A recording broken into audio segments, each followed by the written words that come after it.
You know what? I'm a musician, and there's a certain guy, when we get together, there's a chemistry in the room where we can write good music together.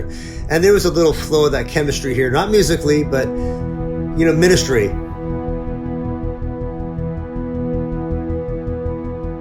So I sat down with Kelsey Wells and Steve Matthews, and we began recording the first part of our series going through the Staff of Moses. For those of you who don't know, the Staff of Moses is a really important book for the World Mission Society Church of God. It contains a lot of their arguments and defenses against groups like Christianity. Basically, we want to devote a whole video to each chapter. And so we're going to walk through this book chapter by chapter, responding to some of these arguments of the WMSCOG. But as we were sitting down and recording that, we got a ways into that first chapter, and we kind of got off a little bit into a different conversation. And I just kind of let that conversation go where it went, because it felt like just a really important point that we were discussing. And so we kind of deviated for a while off of the Staff of Moses. We went into this whole other conversation. It went on for 45 minutes to almost an hour, and I just kind of let it go there.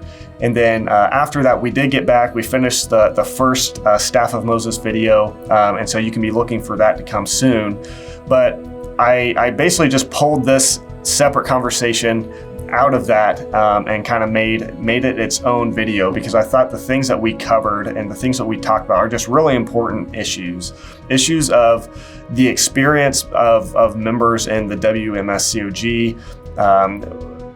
What is this group offering you? If you're a member, is the WMSCOG really getting you to a place in your life that you want to go? Is it changing you as a person into a more loving person, a person who has peace and joy and hope in life, a person who is doing better at loving those around you?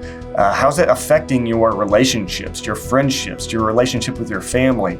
Is it helping those things, or is it destroying those things? And so Kelsey, as a former member, kind of talks a lot about some of her experiences in the group, and how, really she was just miserable. She got to the point where she was just miserable as a member. And this is the overwhelming, consistent testimony that we're hearing over and over and over again from those who have been a part of the WMSCOG. And I think that what Jesus offers, what Jesus promises for those who follow him and believe in him, there's such a stark contrast between what Jesus has promised and what members experience. So how is the WMSCOG helping you in that area? How is it helping you in the area of conquering sin? Not just that you don't do, sinful things, but is it helping you to have victory over sin in your heart? If the answer to that is no, then I think you need to see that there's a problem there. And so, I think this is a helpful conversation. That's why I pulled it out. I made it its own separate video. I just wanted to share it with you guys and let you listen. Please consider the things that are said here. And I hope that as you listen to this, that you're blessed by it, that you're encouraged and pushed to really think about the contrast between what you might be experiencing as a member of the World Mission Society Church of God and what Jesus has promised to give those who follow him. Man, when I was a member, they had us recording every single person we talked to. We had to count it. And so they would actually have a tally within the churches, and I think they would be reporting the numbers of exactly how many people we reached out to every week, every month, whatnot. We had to record those numbers. Like it was awful, because I can never remember to count someone, and so I'd get rebuked for not, counting a soul or whatnot. But I could tell you, 7 billion did not mean 7 billion to them, because I went to the church in Oregon, and, they told us back in 2017 that, Oregon was done with the gospel work. And so they had us, doing, mission trips to like Uganda, because they said Oregon's done with their gospel work. But, I've since learned, since I left, that they're still expanding. They're still preaching in Oregon. So it's, And not the homeless either, right? Those people are done. Oh, no homeless, no disabled. So there's certain people in the 7 billion who are not really eligible to be part of that 7 billion. Correct. You're not really preaching to 7 billion people, yeah. Handicapped people, gay people, right? Homeless people. Their Right. souls don't matter to God. Well, I mean, they don't say it that way, but they definitely But that's don't what let it us comes preach down to those to. folks. There's a Yeah. very big difference between Christianities with their soup kitchens on, Skid Row, where Right. we actually genuinely care about people. Right. I mean, anyone listening to this again, why does your church is very selective on which souls? Didn't Jesus say, he came to reach everybody and to go out Yeah. into the highways and byways, and those are, bad news? Right. He didn't just say, okay, well, these people are going to be good, influence on the church and have money, and these are the problems. It's just ridiculous. And when I was a member, I saw one time a man who was clearly homeless. He walked into the church building when we were having like dinner time, and he asked for, if he could eat with us, and the two of the brothers quickly came in and escorted him out. So it's that wouldn't happen in most Christian churches. And Yeah, I think I'll put my member hat on, although I was never a member. But I'll put I still say, do that too. I'll say no. That's not true. My church does preach to the homeless, and I've had many people tell me, and I'm just going to give them the benefit of the doubt and say I believe you. I believe that some Zions do welcome homeless and handicapped. I don't know. I don't want to whitewash this as every single church. There's always going to be the exception. But we've heard it from so many ex-members across the country. It doesn't happen. There's enough evidence to say that, okay, maybe your specific Zion does. I would question that, and I would want to see some evidence that that's happening in a meaningful and substantial way. But even if that is the case, I'll give you the benefit of the doubt there. But if that's the case, we still have overwhelming evidence and testimonies from multitudes of other people from England and from all over the country that say that they're told to not preach to these people. Right. And one more thing, if you guys fix that, because you're trying to do your good works for your fragrance, you want to do like your beach cleanups and your blood drives, and all of a sudden now you're going to start suddenly caring about the homeless. Well, guess what? You haven't done it for a long time. God's true church has not been doing this for time. Directed right from God. Where's that presence been until, if you guys ever make a change, why weren't you doing it from the day one? And to do it, and to now start doing it as I think the WMSCOG does with multiple things, they'll hear their criticism and critics, and then they'll start to respond and start to fix those things. To do that is is about the clearest example you can see of what Jesus said not to do, which is doing your good works to be seen by others. Like you're being seen by others that you're not doing these good works. So your core motivation to begin doing these good works is people are seeing that we're not doing it. So we got to start doing this. Like that's not what God's asking of you. That's not what Jesus wants from you. Jesus doesn't want you to go help the poor and preach to the homosexual community simply because people are criticizing you for not doing it. Like that's hypocrisy. That's fake. It's not real. And so you have your reward in the eyes of men. All that to say, again, I'm going to give the benefit of the doubt to any of you who are going to comment and say, well, my church, my Zion, we do preach to the homeless. Okay, I'll give you that. Maybe you do.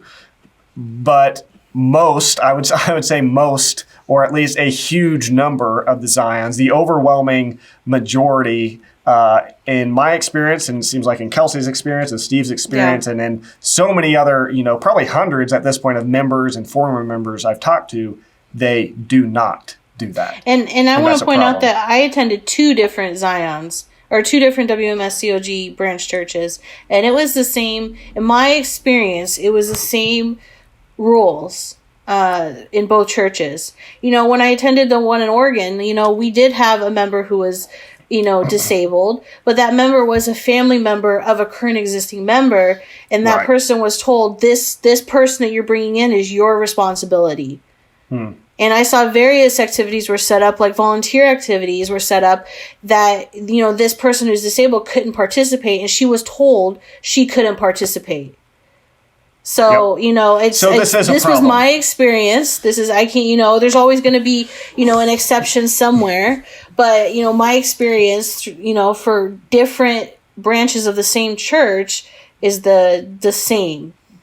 So this is a problem. It is a problem. I think it's undisputable that the WMSCOG has a problem with not with Taking not the gospel to the loving, whole world. yeah, and not loving the least of these, the low of the low. And that's just what we're hearing from testimonies. And so, again, you might argue against that and say, well, my Zion does. But all that says to me is that it's a problem. But all you're saying is, well, it's not a problem where I'm at, or maybe it's not as big of a problem or as widespread of a problem as you think. And, well, okay, that's fine, but it's a problem. It's something that does exist in the group and is a clear indication of an organization who fits very well in the category that the Pharisees fit into, of looking at the sinners, the worst, the gross people of the world, and wanting nothing to do with them. But these were the very people that Jesus went to. These were the kind of people that Jesus had the greatest compassion for and was closest to, because that's the kind of God that we have. He's not a God that looks at the homeless man, the guy who can't walk, who can't provide tithes because he can't have a job. He doesn't look at those guys and say, "Oh, that guy's not, he's not really worth having around." That's the kind of person that our God actually wants to be close to, because that's the person who has the greatest need. And look in the Gospels where Jesus went out to people on pallets and stuff. The kind of untouchables, the lepers, right. Those who are rejected by mainstream society. Look, he went out there, doing this, and it's just such a contrast between, the false, Christianity of the WMCOG and, true Christianity. Where's your Salvation Army? Yep. Open your churches, once a month for the homeless community to have a meal, It's like these kind of things, and they I can only speak to my experience, but my experience is that whenever we even did a volunteer activity, it was never done without contacting the media first, so that they knew, hey, we're going to be there. And it was all about we always had to even wear like the same like bright yellow colored shirts. Shirt. It was yellow shirt, blue shirt. It was so people are just really aware that you were there. So that a bunch of people are all in this area cleaning up or doing some kind of activity where we're hard to miss. So they need to read the Sermon on the Mount about you have your reward. But you know what? We can do so much. Like I said earlier, there's such a mountain of evidence against it. I didn't want to get you off track on here. That's a good point, and I think to summarize that, it's like maybe it's not 100% issue everywhere. I would say it's probably an issue 99%. Even in the places that might be welcoming the homeless and those in some measure. I would have strong doubt that they're doing it in a way that's coming forth from an actual loving, selfless sort of act. I think a lot of those scenarios are where there's family members in the church who have handicapped family, and so it's kind of like, well, what do we do? Like we want this member. You can't tell the member your family can't get baptized. Right. And so maybe there's it's two aspects to it. Like, the all-knowing Mother God should be kind of fixing this problem, number one. And number two, when God comes into your life, he changes your heart. They say you used to laugh where you once cried, you cried where you once laughed. And people going through the motions in the Church of God, it comes down to the people, not just the leadership, but the people, because it should be in the hearts of the people to go out there and do these things just in and of themselves, like we find in Christianity. But it's the church that's going to say, oh, don't do this, stop it. We need to, they're the ones shutting it down. Yep. They say, go preach to these people instead. It's heartbreaking. I was told he shed his blood for all these people. Yep. I was told not to volunteer unless it was with the church when I was a member. Yeah. But I think, Steve, what you just said is another significant thing that honestly continues to be like this confidence booster for my own faith in Jesus, because I see sometimes, here's me just being candid. I question everything sometimes. There's some days where I'm just like, is any of this true? Like, these guys are obviously, it's obviously possible. I'm looking at the WMSCOG, I'm looking at Mormons, I'm looking at Jehovah's Witnesses, I'm looking at junk going on in Christian circles, and I'm like, is any of this true? But there's certain things that continue to to just be these solid things that I just can't get around. And one of those is what you just mentioned, to me, this undeniable difference between somebody who's following Jesus and has a true transformation of the heart, who by their own compulsion is going out self-sacrificially and giving to the poor, welcoming the lowly, stopping on the side of the road. In secret, stopping along the side of the road when they have an appointment somewhere, getting this homeless guy in their car. I know people, followers of Jesus that I look up to, who have brought homeless guys to their house, let them stay for several days, paid for their plane tickets to fly back home across the country, and they've done it. And then not only that, but it's kind of this idea that Jesus says, don't just, if somebody asks for your coat, give them your tunic as well, or like go the extra step. And I see that happening in Christians around me. So not only did he send him home, fly him home, but then he continued to follow up with calling him and like checking in and just like, and all that, what that is that's love. That's genuine, real, love in action. Like substantial love that is actually working itself out in reality. And so there's a real love. There's a real change of heart. There's a real working of the real Holy Spirit that transforms people's hearts. And there's a false form of that. There's a form of that is false. It's fake. It's phony. It might look polished and nice and pretty on the outside, but inside it's empty. It's full of dead men's bones. And so when I'm closely working with groups like the WMSCOG, it's forced me to see that so clearly. It's forced me to see that there is so much fakeness. There's so much white polished outsides with dead rotten insides. But then I look, and I'm not saying Christianity is perfect as a whole. When I'm speaking to individual people who I've seen in my life that are following Jesus, that are truly changed people, that are humble. For everything people, for them is for the people. Organization. It's for the church. Right. We're the salt of the earth. We do it for people in secret, or no one will ever know we've given them this money or do this for them. And, if we have a girl who's trying to, board her baby, we can talk to her in private. No one will ever know. We don't have to go and tell anybody, hey, I just saved the baby today. This is between us and the Lord. And, we don't want a reward on earth. We want a reward in heaven. And these groups, it's a real pattern. All they do is they wanted us to do everything for the group, the organization, instead of just doing it for the sake of that person who's at the lowest point in their life, who's hurting, who's scared, who's alone. And we are Christ to them in this world. And, we're not doing it for our church, for organization. We're doing it unto the Lord. We're not doing it to the cult, unto the church. When I help someone, I'm not doing it unto my church. I'm doing it unto the Lord. And he knows, and he'll be the only person who knew I ever did that. And I don't have to PR and turn on the cameras and do it for the church.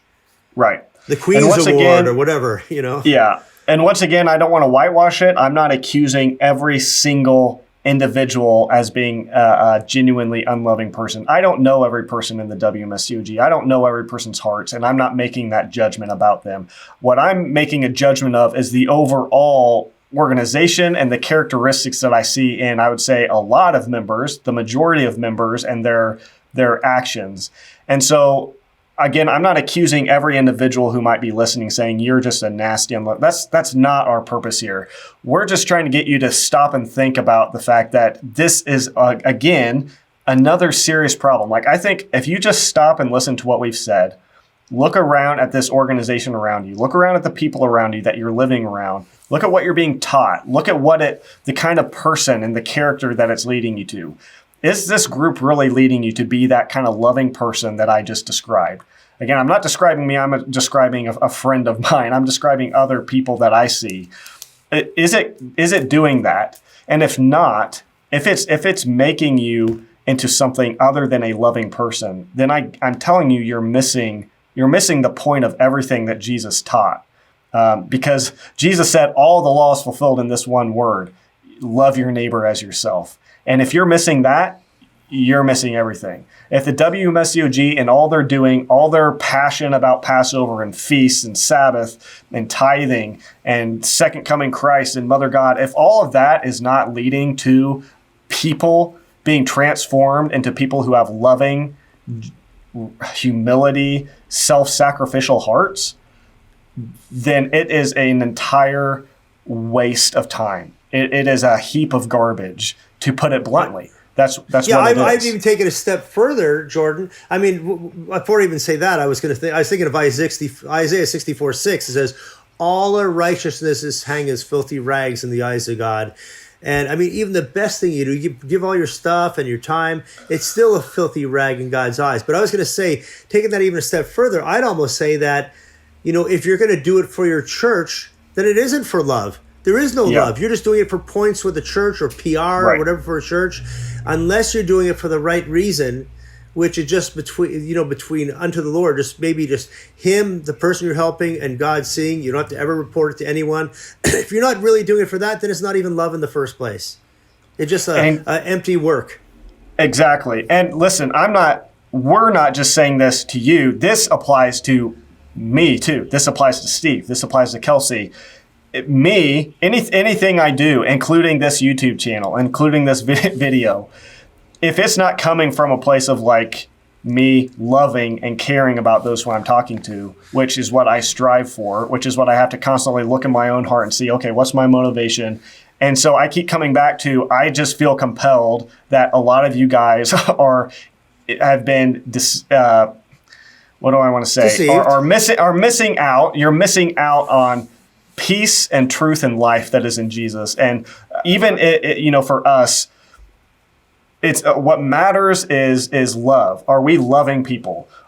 Is our faith in God, is our knowledge of who God is and how much He loves us, is that changing our minds in such a way that we genuinely love other people in a way that we are willing to pick up the homeless guy on the road and buy him a plane ticket and then continue to check up on him, not because anybody's watching us, not because we're getting points tallied up on the board, but because we love the guy. We care about him genuinely because we know how much God cares about us. And what's hilarious is this book says we are the opposers.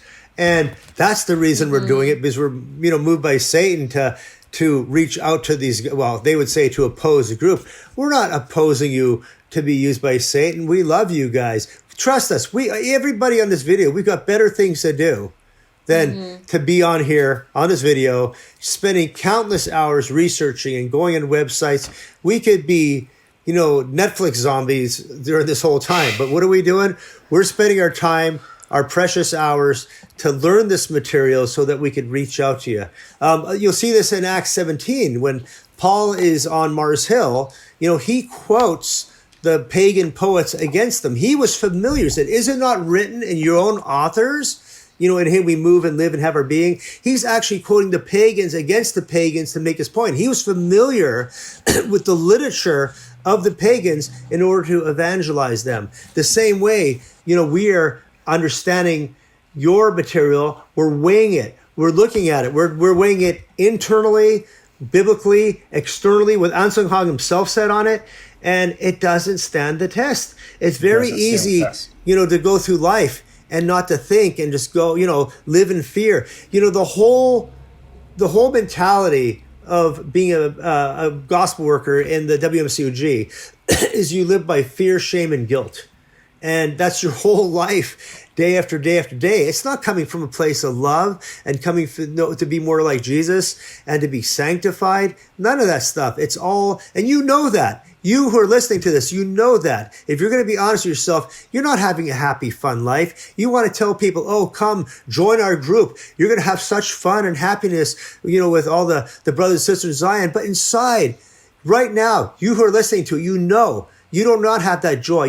Something's missing. That you're living under, Kelsey's been there. Excuse me, the fear, shame, and guilt, the big three that drives everything you do in this group.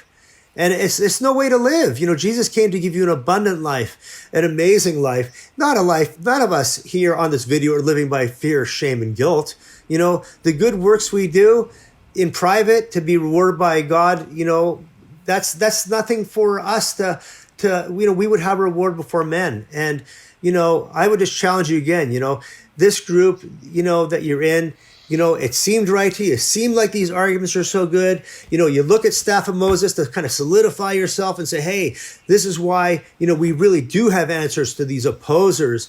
But again, Look at your life. Are you happy? Are you living in fear? Are you giving away 40% of your money? Are you giving away almost all your time? How's your relationship with your family? How's your relationship with your old friends?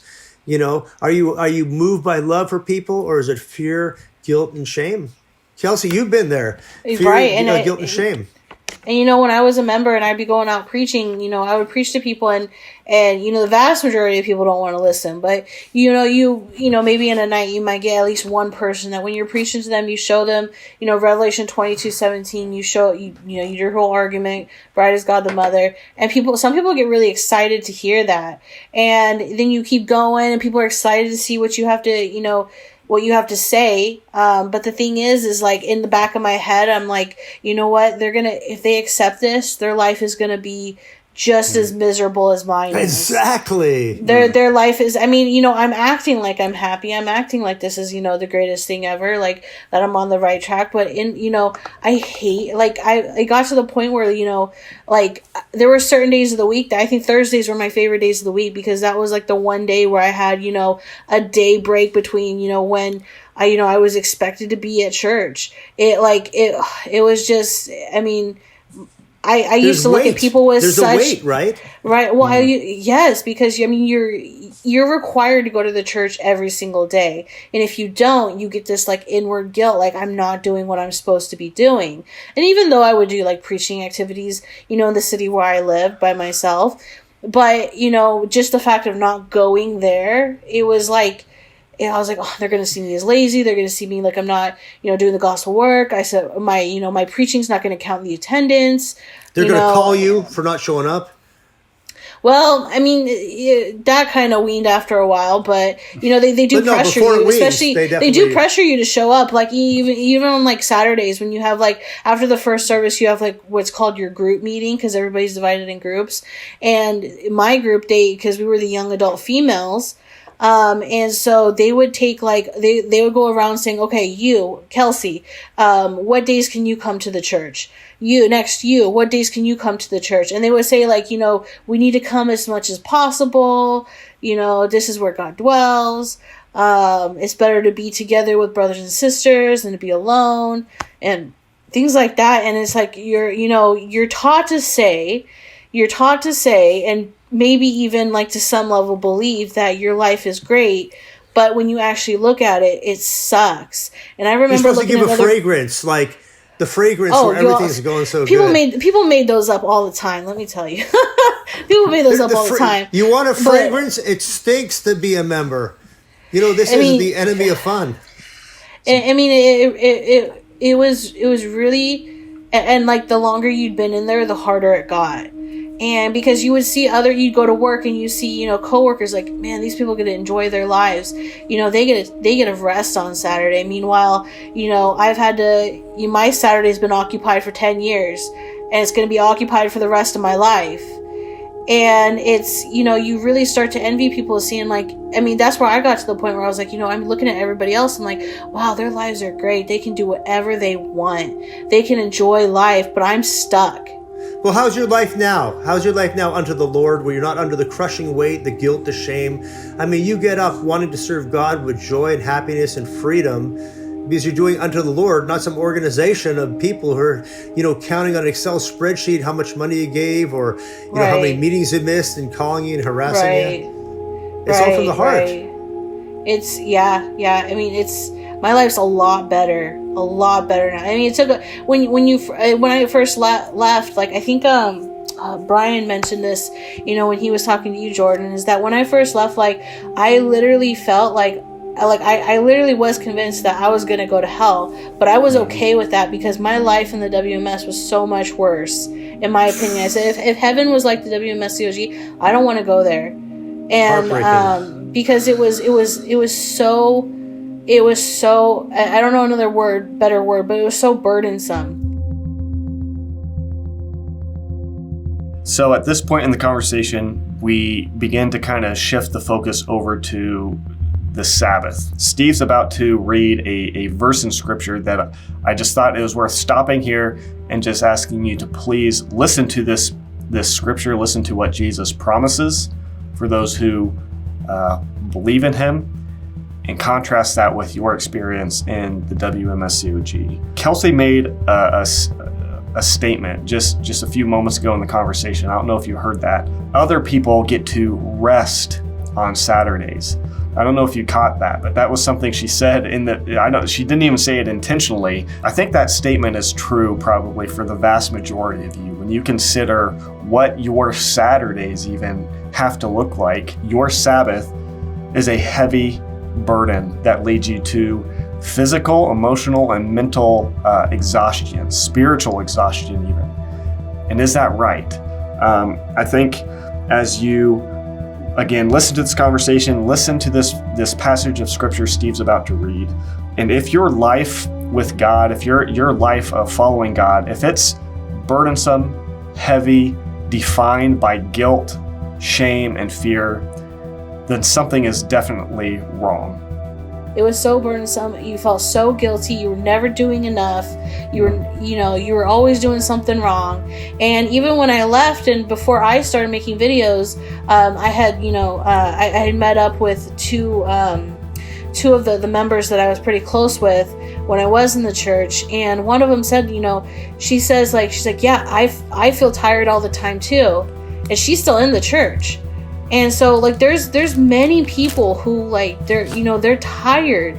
There's many leaders who are tired, but they're scared to leave because they're like, where else can I go? And the thing where is else that has the truth? A lot of times that tiredness, and I think that suffering, that pain, that even that awareness that your life is hard and that other people's lives look better, I think what a lot of people in these situations do is they kind of fit that into the narrative of the WMSCOG and say, well, this is just me. I'm just suffering as a servant of God. I'm enduring right. suffering. And so they almost turn that to make themselves to continue to make themselves feel okay with continuing their lives that way. And one of the things that I remember being told when I went on a mission trip one time with them was they said that when you get to heaven and you meet Apostle Paul, right, and he tells you all the things he struggled for the gospel, what are you going to say? What are you going to say to him about your struggle for the gospel? Wow. Or they say Apostle Paul was shipwrecked for 3 days. You can't drive 30 minutes to the church like that. I want to share a verse, and a lot of Christians love this verse. And Jesus said, "Come to me, all who are weary." Matthew 11. "Come to me, all who are weary and heavy laden, and I will give you rest." He goes, "Take my yoke upon you and learn from me, for I'm gentle and humble in heart, and we give you rest for your souls. My yoke is easy and my burden is light." Now, gospel workers, is your burden light? Oh, absolutely it's supposed not. to be light. If something's wrong, you got either Jesus is wrong or your church is wrong. If your burden is heavy, you're not doing Jesus' way. Because your burden is not just the act of preaching. Preaching is required.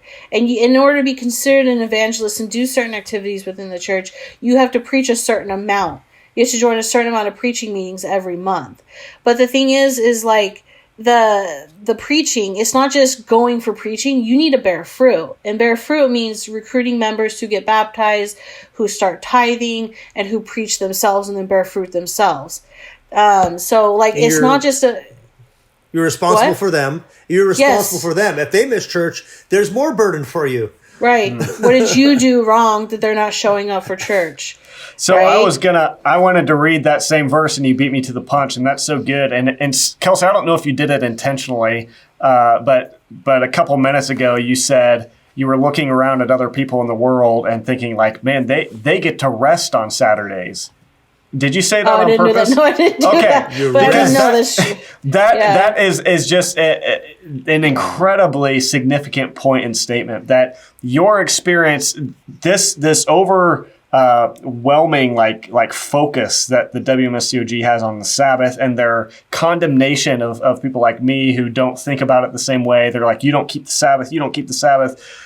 And then you being a member coming out of it saying, you didn't get to rest on Saturdays, and looking around at people wishing you could rest on Saturdays. And with this emphasis in the WMSCOG on obeying the fourth commandment, obeying the Sabbath, And you're telling me that your experience of the Sabbath was the opposite of rest. Oh my God, you guys! Like, let me tell you. I want to tell you my average Sabbath schedule, okay? Because this real was quick, this 3 services. Oh, it's a 3 services. That was the easy part of the Sabbath day. Was the services. That was the easiest part. Because I mean, this was my schedule for a long time, is that, you get to church, let's say the service was at 9 a.m., right? So I had to be at the church by 8 a.m., sometimes earlier if my group is cooking and we need to do some prep work beforehand. So get to church 8 a.m. Of course, you have to wear a suit. You have to have everything prepared. You have to have all your tithe money ready, because you're not allowed to go to the store to go get that. If you want like an energy drink, you have to have that prepared beforehand, because again, not allowed to go to the store. So I'm getting to church at 8 a.m. I'm ready. Any member that comes in, I need to greet them. I need to have all my tithe money and offerings in the envelopes. We go upstairs for the service, 8:30. We sit for 15 minutes for the new song starts, service time. Of course, we have to stay awake through the whole thing. And then 10 a.m. service is done. Then you have like a 10-minute break to use the restroom, whatever. And then you have to do your group meeting. And group meeting is like, oh my God, that's like an hour and a half. And it's the most boring thing. The most boring thing is because you have to repeat all of Mother's teachings. Everybody has to repeat Mother's teachings, which are 13 of them. And then you have to repeat fruits of the Holy Spirit. And then you have to share fragrances, which take forever, because I mean, it gets to the point where no one's got anything and someone says something and then somebody's like, oh, based off of that reminded me of this, and everybody's piggybacking off of each other, so that takes forever. And then you have to, we always had to read chapters out of Kim Ju Chol's books or An Sang Hong's books, and then we had to reveal fragrances from those. And then if there was time before lunch, we had to practice preaching. Like for each of the subjects that you see, not only in that book, but any of the sermon books, you have to get a certain amount of signatures before you can test. We do lunch. After lunch, more practice preaching or a video that you've seen like a million times. And everybody in my church, it was really small. So, I mean, there'd be like 12 of us cramped inside like a room no bigger than like a closet. It was hot. A hot room. Yeah, hot. Air conditioning never worked. It sucked. And then we have afternoon service. Another hour passes. And then after the service, more practice preaching. You don't necessarily get to choose who you want to practice preaching with. You're told who to practice with. You're not allowed to interact with anybody from any other group. There's cameras everywhere. Yes, there are cameras. At least in my church, there were cameras. A lot of Zions. Yeah, inside and out. And then more practice preaching, dinner time, more practice preaching, or sometimes the lower level course classes, and then evening service, and then after evening service, cleaning for an hour, and then if you're a leader, there's another like 30 minutes to an hour meeting based on who showed up, who didn't, whose faith is strong, who's not, and then you get to go home. So that was when I left. There were for a couple of years. Yes, for a couple of years in between the services, I had to take care of like 10 to 12 kids, most of whom were under the age of 10, and I had to take care of them the entire day. It was so hard. And I mean, if the kids didn't listen, I got in trouble for the kids not listening. It hurts your health. Well, and then they tell me how to discipline the kids, and then I discipline the kids. Like I say, don't do that, or don't sit with, if they don't sit with this kid, you guys can't sit together and act right. Then the parents would get mad. The parents would complain to the church. Church would get mad at me. And like, you told me to do this. And they said, well, you didn't do it right. It was awful. It was awful. You couldn't win. And it was like, there was me and some members who were the leaders. I mean, we would, after every single Sabbath, we would go home and we'd just be like, Saturday was by far the worst day of the week for me. So would you say it was the most exhausting day of the week for you? Oh, hands down. The most restless day? You'd leave home with time and get home with time. Okay, it was awful. So I am You'd be there at 8 and get home at 10? 10 would be a good time to get home. One of the first things that, if you're a Christian, if you're anybody who's approached by this group, or for me, one of the most prominent primary things I hear on YouTube from WMSCOG members is accusations or questions like, why do you disobey the Sabbath? Why do you break the Sabbath? Or why don't you keep the fourth commandment? Or where in the Bible does it say to worship on Sunday and not on Saturday? And so I just want to honestly, sincerely ask you guys, where in the Bible does it say that Kelsey just described is what the Sabbath is about? Where in the Bible is the Sabbath about any of those things? And so my question would be, why do you guys break the Sabbath in that way? And your experience might be a little bit different than Kelsey's, but I think, again, if you're honest, your experience is very similar. And I think your experience of the Sabbath is not something that is promoting you to be restful, which is what the fourth commandment is all about. The commandment is to rest. The commandment of God on the fourth day isn't just to do some religious thing on Saturday. The commandment of God that goes back to Genesis, the creation, is to rest in God. And so where in the Bible does it say to do what Kelsey just described? And again, I'm asking you're asking me, where in the Bible does it say to keep Sabbath on Sunday? Which, again, I have to say this over and over. I don't keep Sabbath on Sunday. I don't think Sunday is the new Sabbath. That's a false assumption. But where in the Bible does it tell you to be restless on the Sabbath? Where in the Bible Jordan, does it say to do these things that will make you exhausted?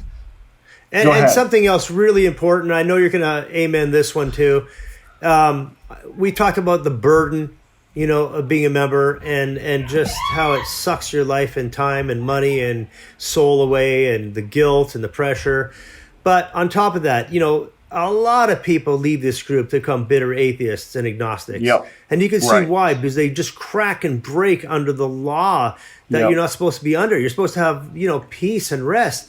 But this group is just grinding you to a little nub, and there's nothing, and then you crack.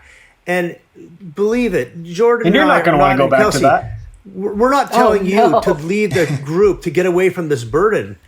The verse I just read is the promise of Christ, where he says, come to him where the burden is light. Not just leave the cult and go live a godless life where you're bitter at God for the bad decision that you made to stay in this group too long without looking into the stuff that we're trying to share with you today.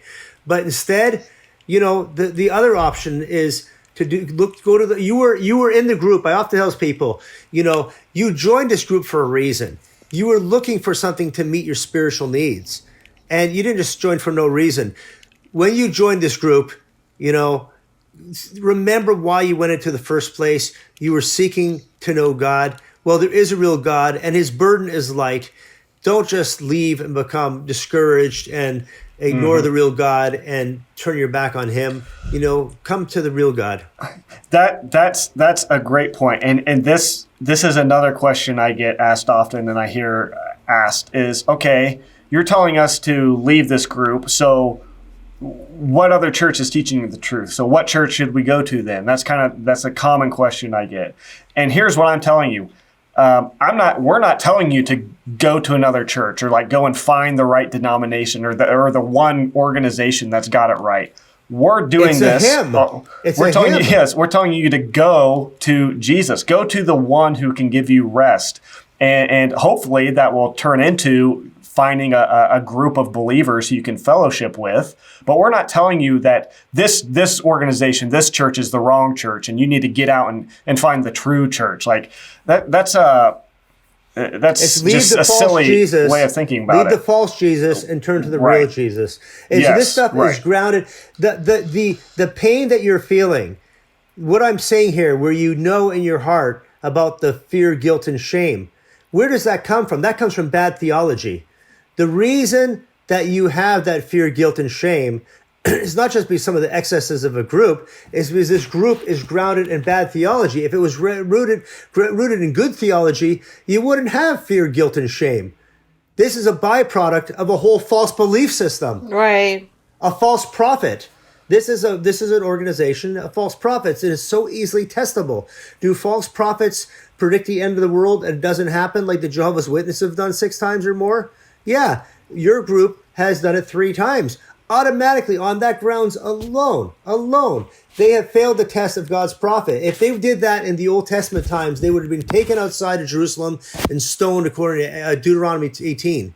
They would have been given a second chance. After they predicted the end of the world in 1988 and put out tracts and literature on that and told people the world's going to end in 88, they would have had a chance to predict it a couple more times. That would have been game over. And that's God's standard. You can't just keep on making false prophecies. And now you're trying to cover up for it. This stuff is out there. You don't have to be with a false prophet who's going to give you this fear, guilt, and shame. You can have freedom where Christ's burden is light and an abundant life that you've been seeking, but you've been looking in the wrong place. And that's why we're doing these things. That's why we're having these conversations. That's why we said everything we just said. And Kelsey sharing her story, which is so significant. Not just Kelsey sharing her story, but sharing her specific experience of the Sabbath. This thing that is so central and core to the World Mission Society Church of God, that if you just examine the experience of members, you see that they are doing the exact opposite of keeping the Sabbath. Like with all their passion and zeal for the Sabbath, they're completely missing it. They're completely denying the very purpose of it. The Sabbath rest. Kelsey, how rested did you feel at 10 o'clock at night after getting home from that? Where was your rest? First of all, I was never home I was not home by 10 o'clock at night. It was not home by 10 o'clock at night. But how did that Sabbath rest work out for you? How was that working for you?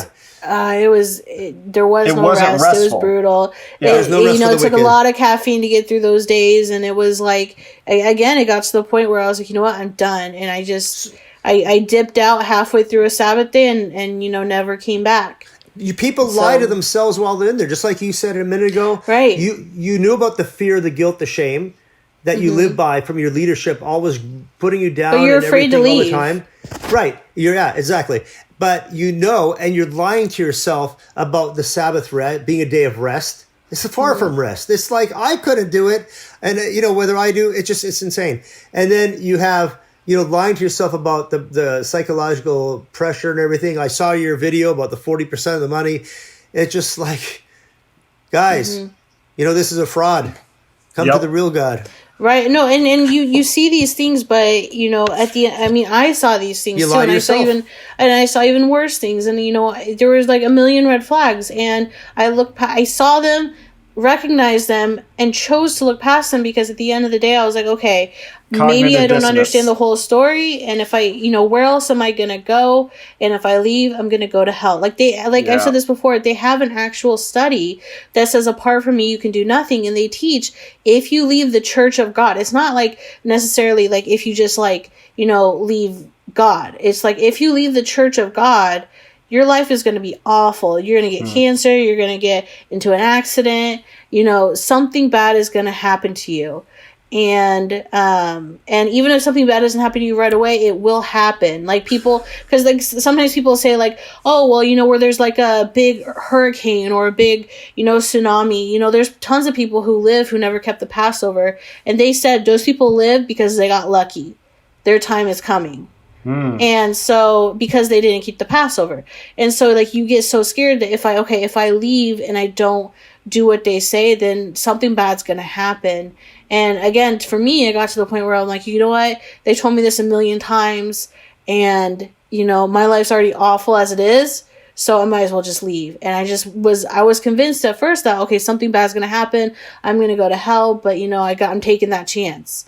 And then eventually, that the power that they had over me, wore down because I wasn't there. But it took some time. So for those who are making these claims or accusations against Christians or those who aren't keeping the Sabbath, those who are worshiping on Sunday, and you so vehemently attack and accuse and slander, or whatever word you want to use, those people, saying, you guys are breaking the fourth commandment. Listen, you guys are breaking the fourth commandment. I think in a so much more clear and evident way than we are. You're doing the direct opposite of what the commandment requires.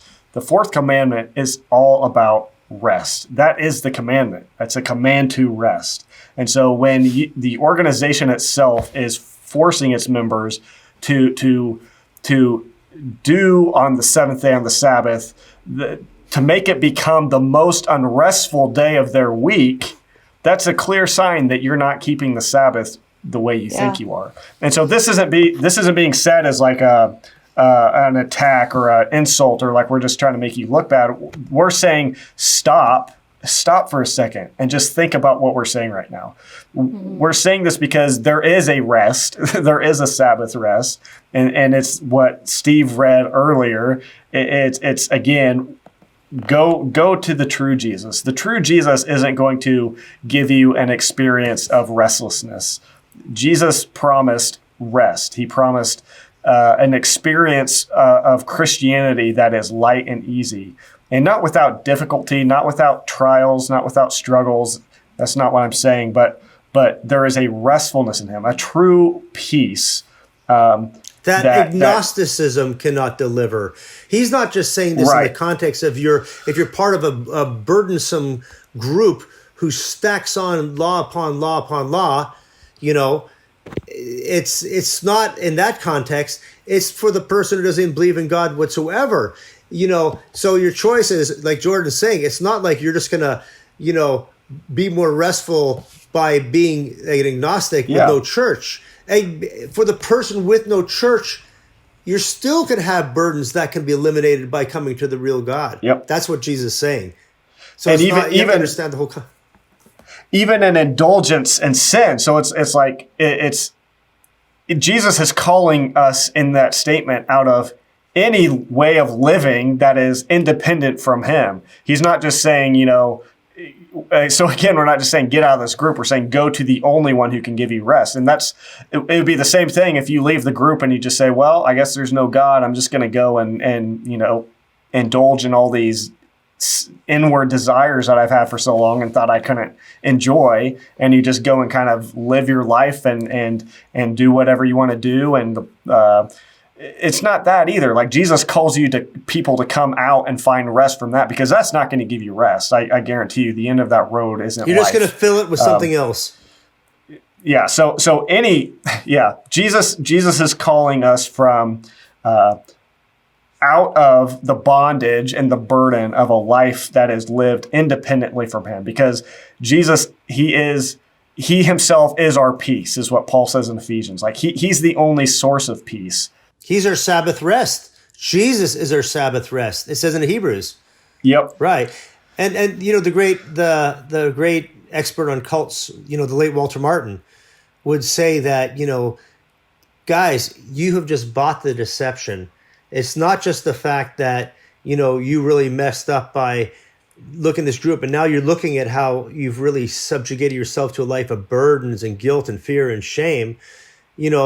It's like, they're the ones who are really bad. Your leadership of your group has put you under these laws and burdens, worse than the Pharisees could imagine. And, you just bought the deception. Well, now it's time to move on and find the real Christ, because, the New Testament's really clear. There's lots of Jesuses running around. And it's like, what do you mean? Well, Paul says in, 2 Corinthians, he goes, I fear for you lest you might go to another spirit, another gospel, another Christ. And there's a false Christ of Mormonism. There's a false Christ of the Baha'is or Jehovah's Witnesses, or so many different groups. And there's a false Christ of the World Missionary Church of God. It's a deception. And, the fruit, the fruit of a false prophet comes out in the way you live. And you can see what the fruit is for you. You could take a poll among Christians, and, we don't live, I don't have any fear, guilt, or any burdens like that. And, I answer directly to the Lord, and it's very different, because yourself as you try to put on that face that you're so happy, what you're going through inside, and it's a grind. You're not looking forward to the next Sabbath. Right. Yep. Jesus talked about, specifically in the context of talking about false teaching, talks about how you will know them by their fruits, and you can know what the type of tree it is by the type of fruit it produces. And so I think everything we've kind of said in this last section is just pointing you to think more clearly, more critically, more honestly, think about the fruit that is being borne by this organization and many of the members, the fruit of restlessness, a fruit of doing good works before others, of having to call news stations before you go out and do things. So many things that, again, Steve, as you said earlier, if you just go and read through the Sermon on the Mount, look at the kind of character Jesus pushed his followers toward, and compare that to the character that you see being produced in the World Mission Society Church of God. And I think if you're honest, you're going to see a stark contrast.